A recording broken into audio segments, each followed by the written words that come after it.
from Jamaica and Belize. It's that part of the family.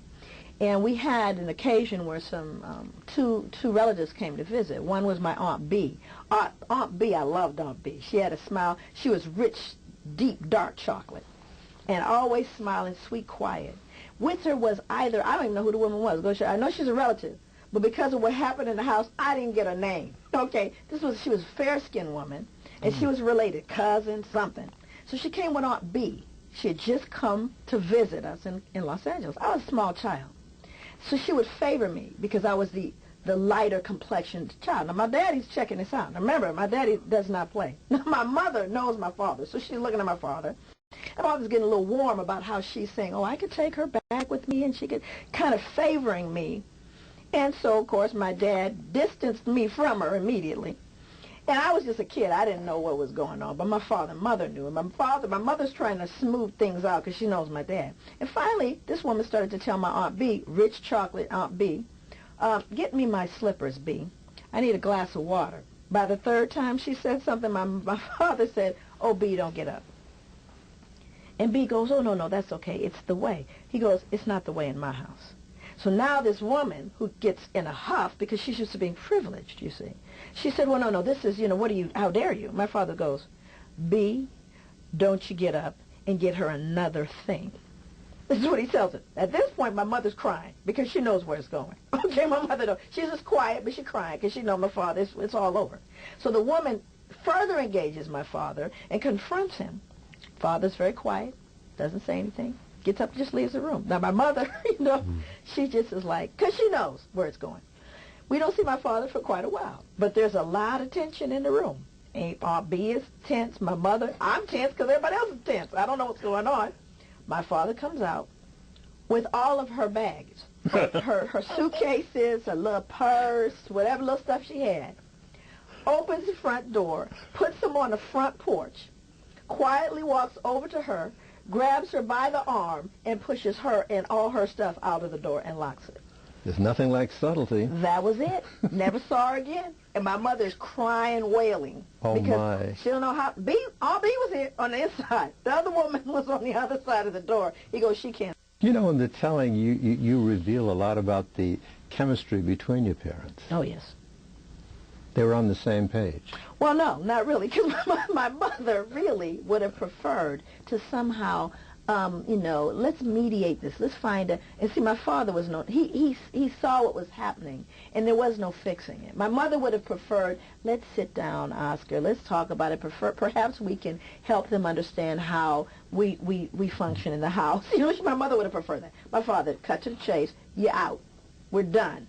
I don't want my children to see this. I don't want them to I don't want to have to explain to them the nonsense getting ready to go on in this room around who's favored because of their skin color or their hair texture. Not happening here. Now, I understand my people from Louisiana, we are the whole, spectrum, but never did that issue come up. And it wouldn't come up in my family around people getting divided based on that kind of stuff. I don't know how we escaped it. That's not to suggest we didn't have some crazy going on. Don't get me wrong. We always had the little strange one that nobody wanted anybody to know about. It was just the whole idea that part of who we were, that sense of pride in who we were and our accomplishment. Meanwhile, my mother is raised by my grandmother, Ophelia, and Ophelia was no joke. Ophelia was like, my grandmother said, don't ever... I remember her telling me, and in the book I actually do a dedication to my grandmother who said to me, you're smart. Don't ever forget that. You're smart, and don't ever let anybody tell you that you're not smart. Your father's smart, your mother's smart. You come from smart people. And when you cross my grandmother, she would get quiet and she'd look at you. She said, now what part have I given you in my play? She'd go, what part you going to play in my, this is my play. She did that till she was like 89 years old. So there was this sense of, one, very strong women in my life. My aunt, who was one of the first computer programmers at UCLA.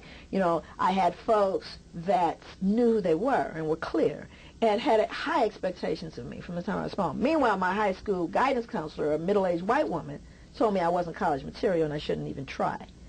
That was at Crenshaw High School. I'm telling you, that was what she told me. You needn't try. You are not college material. This would be the person that helps you. Right. Right. She's a middle-aged white woman that I think didn't like children in general. And the only regret I have is that she didn't live long enough for me to blow her hair back.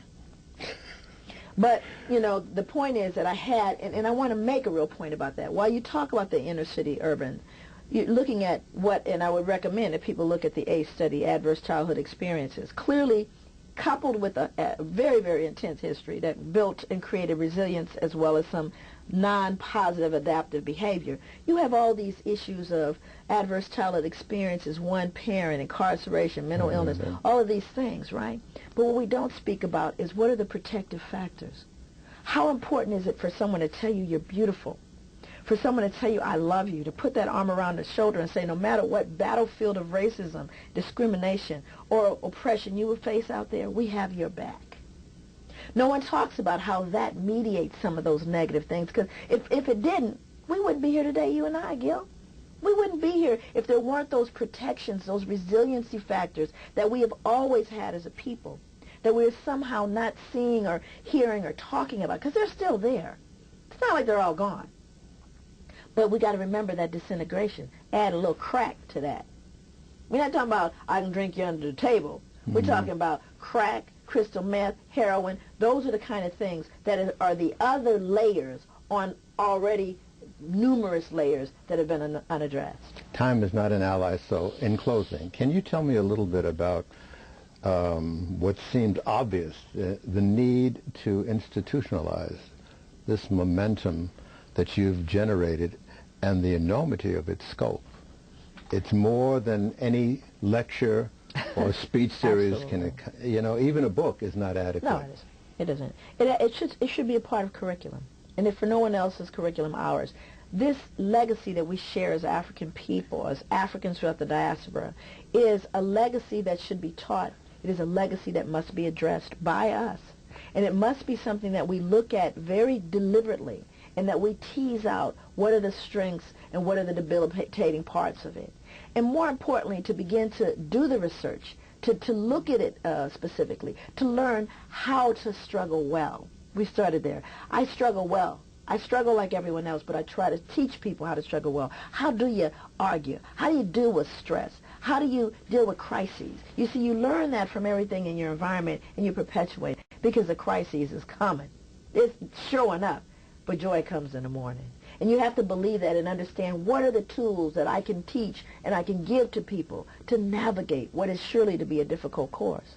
But I believe it's possible, but we have to begin to look at it collectively, not just Joy. Everyone. Is there enough time to prepare for what's coming? We're already behind. You know, we're already behind. But, you know, if I didn't have hope, if I didn't believe it was possible, you know, I have a granddaughter that's 8 months old. I got to believe it. For her. For my grandson. For my granddaughter that's 9, that's brilliant and sees all the possibilities in her life, that doesn't believe there are doors that are closed to them. I've got to do it for them. I've got to teach them, not by saying go out, we are the world, but giving them the tools to navigate that world. It's not the same as when you and I were children. It's not the same. We got iPods now. We got BET Uncut. We got video. We have to figure out how you navigate that field. That's what we haven't done, and that's what we must do. Thank you. You're welcome. It's always a pleasure.